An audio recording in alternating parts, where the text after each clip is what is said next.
If you're ready to buy or sell your home, then stop in at 4234 Market Street to let one of the agents at Howard Hanna Professionals help. Our friendly and knowledgeable agents can help you find the key to your dream home. Looking for a new career? Howard Hanna Professionals can help there too. Howard Hanna Professionals will assist new and experienced agents with the startup fees for an exciting career in real estate. Call Katrina Laurie at 814-726-2000 for more information.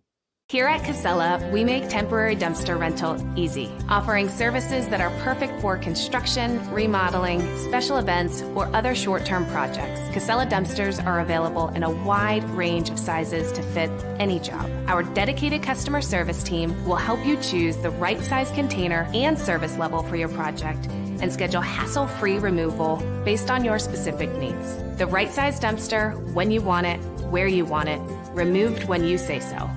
If you're looking to enhance your current skills or gain an entirely new skill set, now is the time to register for classes at the Warren Forest High Ed Council. For 40 years, the Warren Forest High Ed Council has been providing education services in Warren and Forest County. The October 2024 schedule includes welding, leadership for team leaders, watercolor workshop, scarf dyeing, and just in time for the holidays, how to take great holiday photos. Go to high-ed.org or call 814-723-3222 to register. Good morning, everyone. Welcome into Coffee and a Conversation. Brian Hagberg with you on your daily local, coming to you from the Warren Forest High Education Council, generous enough to let us use one of their classroom spaces. And for those of you with kids in grades 6 through 8, don't forget, you can sign up for their new Youth Leadership Development Program. Go to high-ed.org or email Angela Bigelow at abigelow@high-ed.org for more information or to register. Joined this week by our special guest, Jodi Hollabaugh from the Paws Along the River, new executive director. Congratulations. Thank you. About a month in. How are things going so far? Wonderful. Yeah. Can't complain. Well, I mean, how can you complain when you're hanging out with all those lovely dogs and cats? And it's a rough job. Some of the people, somebody has to do right? it. Some of the people are okay too. Yeah. But so you're new to the executive director position, but you've been down at Paws for a while. How long have you been? I have been there for about 7 months. I started off as the office manager. And so what's the transition been like about a month in, going from office manager to? It's been pretty smooth. Yeah. I mean, it's been a smooth transition, and everything's running as it should be right now. And how the staff and the board and everybody been with kind of this transition? I know that they've been wonderful. Kind of a second transition on top of a transition. Liz had to step away for personal reasons. But I mean, has it been easier? Do you think that you were kind of that, next in line anyway, as far as getting the staff and everybody on board? Yeah. I mean, everyone's been super supportive. Yeah. Very happy for me. Just supportive in general. And it's not like you came in and just said, all right, we're tearing everything down right. and get it right, change everything. So a lot of the policies, right, and everything that were put in place are just going to remain. Everything's staying the same.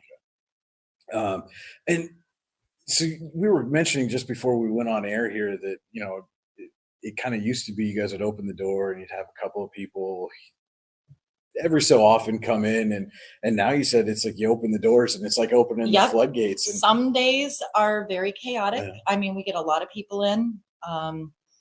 We're open door policy. Mm-hmm. So, I mean, if they just want to come down, even just to visit, they can check out the facility. Mm-hmm. The only thing that we don't allow the public to do now is go back in where the dogs are. Right. Our dog room is closed to the public only because it's so stressful on the dogs themselves. It's very loud. So what we do is we'll bring the dogs out individually to meet people. So that way they can see their true personality, not back there in the kennels. Yeah.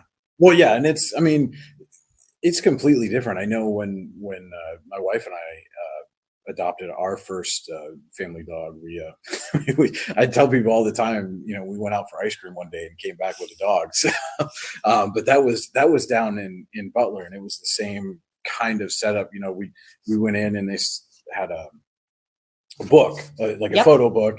We have one. Yeah. And it's just picture of the dog, kind of what breed they are, whether they're good with kids or families. and then we went into a room, and they would bring the dogs in, and we'd interact for a while. And it really seems like that's because we walked. Now they did allow us to kind of walk through and see, and it was kind of funny because the pup that we ended up bringing home, Kaylee, was when we walked through. She was in the kennel, but kind of back in the corner, and you could tell she was a little nervous. But then they brought her in the room, and it was just like, people love me, energy, love me, energy. Different personality when you pull them out of those kennels. Mm-hmm. And that's why we do that. Yeah. That's why we bring them in our adoption room to meet people. And you get to see a totally different side of them.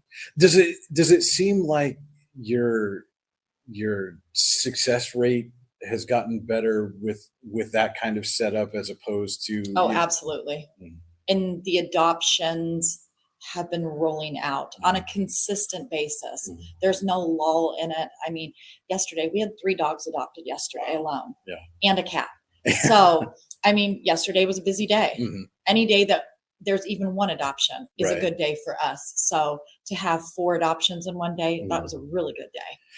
Is it a little bittersweet sometimes when some of the animals get adopted? Absolutely. Yeah, absolutely. We just had one go last week. He was our longest resident, Carson, and he was adopted by a couple. And we knew they were going to adopt him for a couple of weeks. They were coming by and visiting him, but they were in the process of moving, and they wanted to wait until they got settled to bring him home. And everybody had to pour out to the lobby as he exited. And I mean, there were tears, and it's bittersweet. We're so happy for them, but at the same time, you can't help but get attached while they're there. I don't know that I could work full time in a shelter. That's what makes it worthwhile.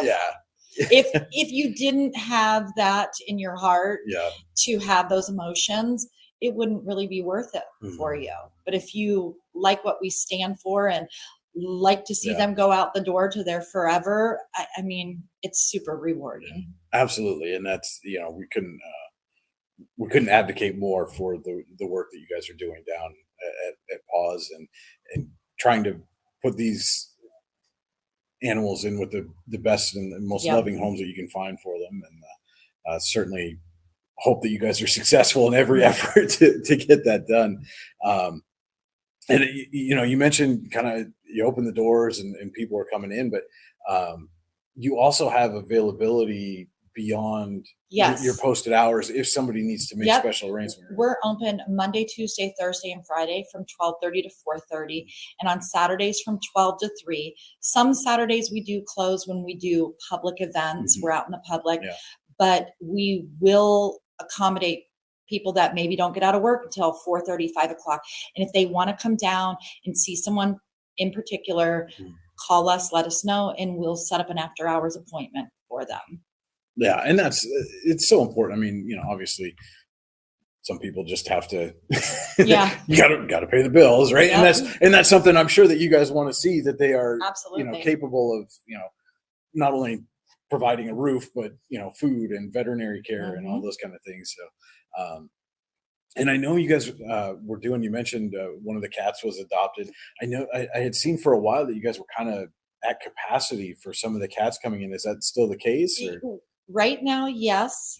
We are starting today. We're having a kitten adoption special, where any kitten a year or less is going to be a $20 fee for adoption. Right now, there are a total of 28 kittens. Wow.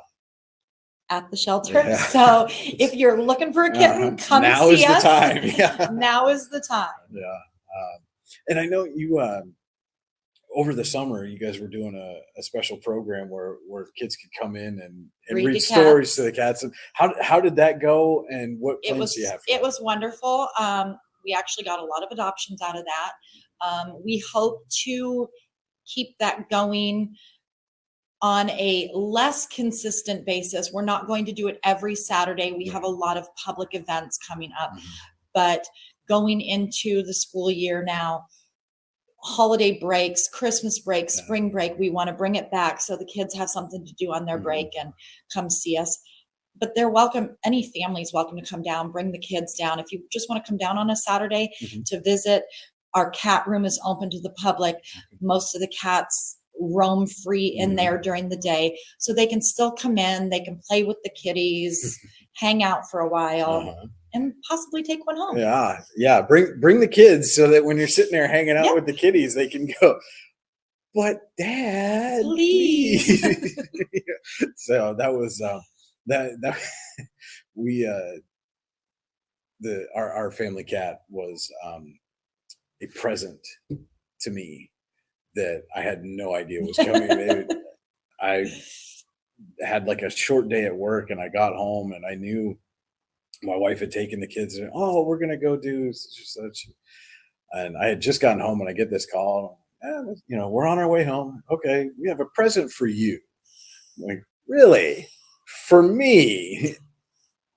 In February or whatever. I mean, it was, it's not like a holiday or anything. And I'm like, and does this present happen to have 4 legs? So, but she's, she's part of the family now. And I think it's, I was that stereotype, right? The meme that's, Dad said we'll never get a cat, and then they're sitting there and the cat's like sitting on his shoulders and stuff. She doesn't quite do that, but that's got to be, one of the most rewarding things is when you see those family success stories, and like you were talking about with Carson leaving and knowing that they're forever home. Yep. We just adopted another one, Dodge. Yeah. And Dodge had been there for a really long time, and he was standoffish when it came to men. And he got adopted, and we received some pictures. There he is laying beside the husband on the couch, all snuggled up to the husband. So to see him come that far in such a short amount of time, that's what makes it all worth it. And you guys offer more than just adoption services. Oh, absolutely. Too, right? So what are some of the other things that we have a behavioralist and certified dog trainer on staff, Pauline Cochran. And right now, in fact, you can call the shelter now and get on the list for her next. She's doing a 6-week obedience class coming up through October and November. The cost on that is $100 for the 6 weeks, and it's every Tuesday evening. And then she also offers private training there too. You can come in. I mean, sometimes she'll set an appointment during the day. She'll do it after hours. Like if you work, she can set it up in the evening, but she does do private sessions. You'll come in, bring your dog. She'll evaluate owner and dog and see what it is that the owner is trying to accomplish, and study the dog's behavior and set up the best training for that specific dog. And there's not like an age limit, right? Like, only if your dog's 2 years or right. younger, No, whatever. anything from puppies to senior dogs. No such thing as not being able to teach an old dog new tricks, right? Exactly. If anyone can do it, Pauline can do it. And I know you guys just kind of recently had instituted a foster program too, as well. Explain a little bit about how that works. Well, we like to call them foster fails. That happens a lot. Yeah. So people are allowed to come down and sign up just to foster. If they have other pets in the home, if they have dogs in the home, they have to bring the dog down, see if the dog's okay with whatever they're wanting to bring home, whether it's a dog or a cat. We do short-term fosters and long-term. Short-term could be, you could come down and maybe take one of the dogs that hasn't had a chance to be adopted, that maybe's been there a while, take them home for the weekend, see how they do. And it helps us too, because they can come back, give us some feedback on, hey, the dog needs some work on housebreaking. The dog loves children. The dog likes to get up on the couch and be lazy. The dog likes to run around and play with toys. We get more of a feeling on how the animal acts in the home. Yeah. They can do it with cats. They can do a longer term foster, or we do our foster to adopt. If maybe one isn't ready, maybe we have a dog that hasn't been spayed yet, but somebody's really interested in her. She can go on a foster to adopt. Right. So their intention is to adopt. So once we can get her into our vet, have her spayed, then the adoption can be completed. But she can still go home with them in the meantime. Yeah. And that sounds like just a fantastic way to really get, not just the people, but the animals a chance to interact within that potential home. And, Yep, exactly. Go for a ride in the car. I mean, some of them may have never been in a car except to come to the shelter. Yeah. We don't know. A lot of the strays we have no backstory on, so we don't know what their past life was like. Well, and I would assume, like you might have an animal come in and you think, either they're not going to be good, with a family, or they need to be with whatever. And through this foster program, you could really get a chance to really get in and see how they're going to interact. And, maybe they show up and there's a house with a cat or another dog, and that's what they need. Right. And then people that tend to foster, and then they might take one home, and by the end of the weekend, call us on a Monday morning and say, hey, guess what? I've fallen completely head over heels in love, and now I'd like to adopt. Yeah. Now, again, just kind of getting your feet wet here as far as being the head honcho, so to speak.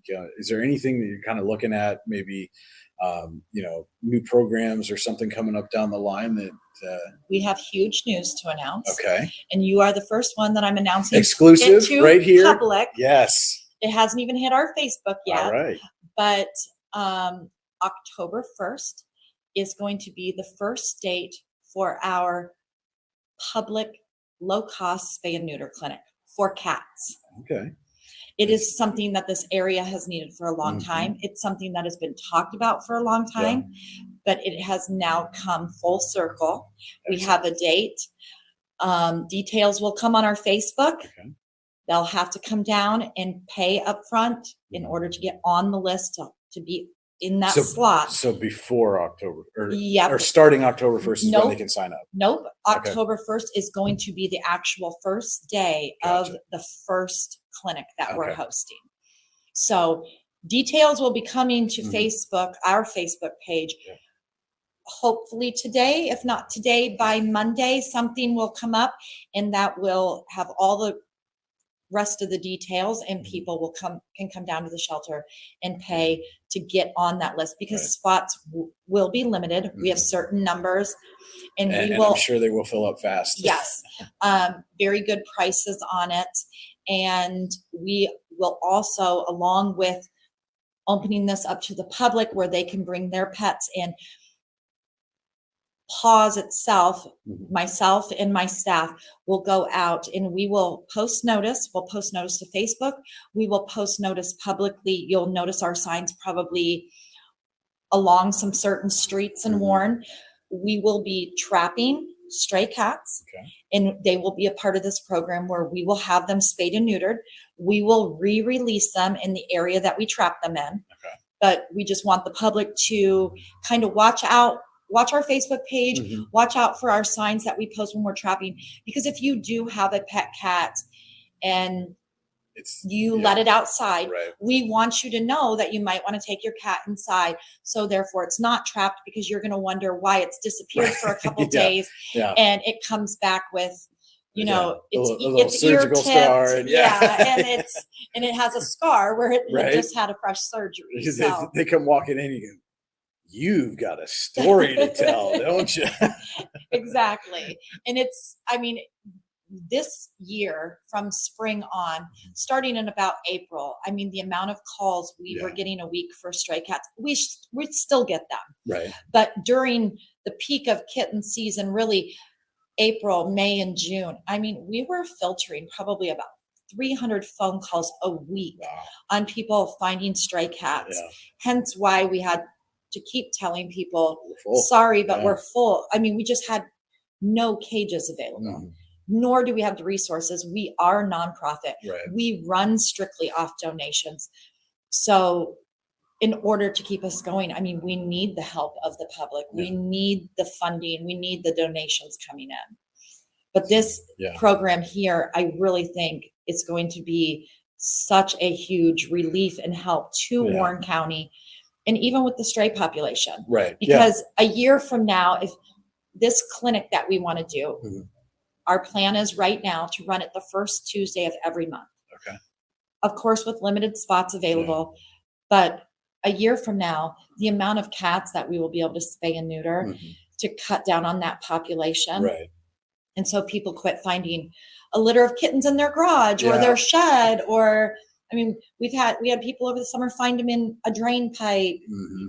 I mean, it's just they've been everywhere. I mean, even if something as small as, you know, if you spay or neuter 5 strays a month, just the reduction that you hundreds would see, and hundreds and hundreds of kittens, just exponential. And that, you know, like you said, over the course of a year, you know, would cut down on the potential explosion, I would think, of the stray population. And then the people that do, you know, have an indoor outdoor cat that they let out, then they don't have to worry about it either. Right. Yeah. Yeah. I'm sure that's the last thing some people want. That, oh, my cat out and come back in. Oh, you're pregnant. Great. Yep. And so, you know, you mentioned needing the public's help, and obviously, you know, financially is one of the biggest ways they can do that. If somebody wants to make a donation to Paws, what's the best way they can do that? They can come down. They can do it in cash. They can also donate up at our thrift store in North Warren. Mm-hmm. They can write a check, send it in the mail. We have a PayPal. Okay. They can call and do it over the phone by card. There's many ways they can donate. If not, I mean, we're always holding fundraisers. We have a fundraiser going on right now. We just started. It's called Gobble Gobble. We're selling raffle tickets. They're $10 a piece. First prize is $500. Nice. We have coming up in March, we already have the date set. Mm-hmm. So in March, we're going to do a purse bingo at the Conowanga Club. Yeah. And so anything like that, getting involved in, there's other ways that people can help. If you can't donate financially, you can always come down, fill out a volunteer application. You could volunteer for our events. We have an event coming up tomorrow. We'll be at Tractor Supply here in Warren tomorrow from 10 to 2. So for clarity, this will be Saturday from 10 to 2. Since we're recording on Friday, this will be published on Saturday, or posted on Saturday. So for clarity, that's today, Saturday from 10 to 2 at Tractor Supply. But yeah, if somebody wants to be a volunteer, are there certain requirements that they have to meet, or does it just come down and fill out a form? Come down, fill out a form, and we can talk about what their level of capability is on helping and exactly what they want to do. You have to be 18 or older to walk dogs. Yeah. We do have some things for the younger teens to do, as long as, you know, they have a parent present or an adult with them. Some enrichment stuff, making some enrichment treats and toys for the animals down there. Kitten cuddling, cat cuddling, anytime, and anyone can do that. Hard work doing that. Oh yeah, to sit in the cat room and have the cats all over you and playing with toys, that's hard work. So, I mean, there's just so much that people can do to really get involved. I mean, even whatever their specialty is. I mean, if your specialty is landscaping or yard work, if you'd like to come down and offer to mow our lawn, I'm not going to refuse. I will not say no. Yeah. So, I mean, it could be anything like that. Okay. And kind of going back to the donations, obviously, you know, financially helps you guys a ton, but are you still looking for like certain foods or dog toys? Always. Dog toys, cat toys, Purina dog chow, Purina puppy chow, Purina cat chow. I mean, any kind of wet kitten food, wet dog food, preferably pedigree, doesn't have to be. We will take anything. I mean, if people donate food and things like that, it's less that has to come out of our pockets that can go more towards operations. Maybe something else that needs that attention. And so if somebody wanted to, you know, like let's say I'd go up and buy a bag of dog food, want to drop it off, just do that during regular business hours, come in and say, hey, well, and even if it's not regular business hours, we're open to the public. We open up at 12:30, but there are plenty of days we're there every morning at 8 a.m. because we have to start the cleaning and feeding process. So they can always drop it outside the door on the bench. Okay. So just come down to Paws. And... Or if say it's in the evening time and they can't get in the gate, you can always drop it off at our thrift store if they're still open. They're open until 5 o'clock. So they can drop it off up there, and they can drop it off there on a Saturday if they want. And talk a little bit about the thrift store and what kind of benefit that has been for you guys. That it's huge to us. That allows us to continue operating. Operating a shelter, it's expensive. Right. So that the thrift store, all the proceeds from our thrift store go to the shelter. So, and that's a way that people can help too. If they have household items, clothing, whatever they have at home, say they had a garage sale over the weekend and it didn't sell, bring the rest of the stuff up to our thrift store. Pull around the back of the building, ring the bell. Somebody will come out, take the donations. We can get it on the shelves. That money is going directly to the shelter. So lots of ways if you are still inclined to help out the fine folks down at Paws along the river. I mean, again, I'm still just kind of blown away by the upcoming spay and neuter program. I think that's going to be fantastic. I know we've got a lot. We are so excited about it. It's just been such a long time coming. So to have it come full circle and be able to offer it to the public that everybody so desperately needs. It's going to be wonderful. I mean, so I'm often getting home late. Last night I was up at a volleyball match last night. I get home between 9:30, and so often I'm, pulling the driveway, open the door, and it's right. You can just hear them going at each other, and sometimes they're fighting, and sometimes they're frolicking, and but eventually that's going to lead to there's more than just these two out there, and then that leads to more. So yeah, I'm really looking forward to it. I think this is going to be a great program for the community, not just for the cat population, but for everybody. It'll help us out in the long run too. Hopefully a year from now, 2 years from now, we're not sitting at capacity all the time. Yeah, I mean, that's got to just be, how much of a struggle is it when you're at capacity and somebody shows up? It's well, what do I do? I mean, so what is the protocol in that case if you guys are at capacity and somebody has a stray or something? We try to network. I've spent countless hours on the phone with other shelters, rescues, organizations when it comes to cats. I mean, I know at one point last month, I spent hours on the phone one day and calling every place from Syracuse to Pittsburgh to Erie that had anything to do with cats was completely at capacity. Wow. So we were out of options to tell people. Yeah. And some were patient and understanding with us, some not so much. And I get the frustration. Yeah. We can only do so much. Right. And we've had people in the community, a big thing is people are out trapping cats. Well, they'll trap cats and then they'll call us. Yeah. We ask if you're going to do any kind of trapping, please contact us ahead of time. Say, hey, I was thinking about setting out some traps. Do you have the room? Yeah. Because if we don't have the room and you've already trapped and you call us and say, hey, I set 4 traps and I have 4 cats, but we don't have any space to put them. Congratulations, you have 4 cats. Right. And we also ask the public, do not set traps at night. If you're going to set traps during the day, trap during daylight hours, unset your traps about 5, 6 o'clock in the evening, because if not, you're going to end up with a raccoon, a skunk, a possum, a woodchuck, something that you do not want to have in that trap. Yeah. Oh, can imagine coming out and then here, kitty, spray. Yeah, right. Exactly. Or maybe you do trap a cat or a kitten, but now it's a sitting duck overnight, and now you have a raccoon who's just attacked it and ate it because it can't get away. Because that's what animals do.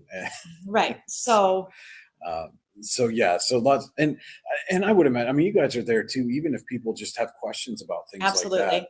I'm sure you guys are more than happy to. We will try to help in any way we can, point people in the right direction.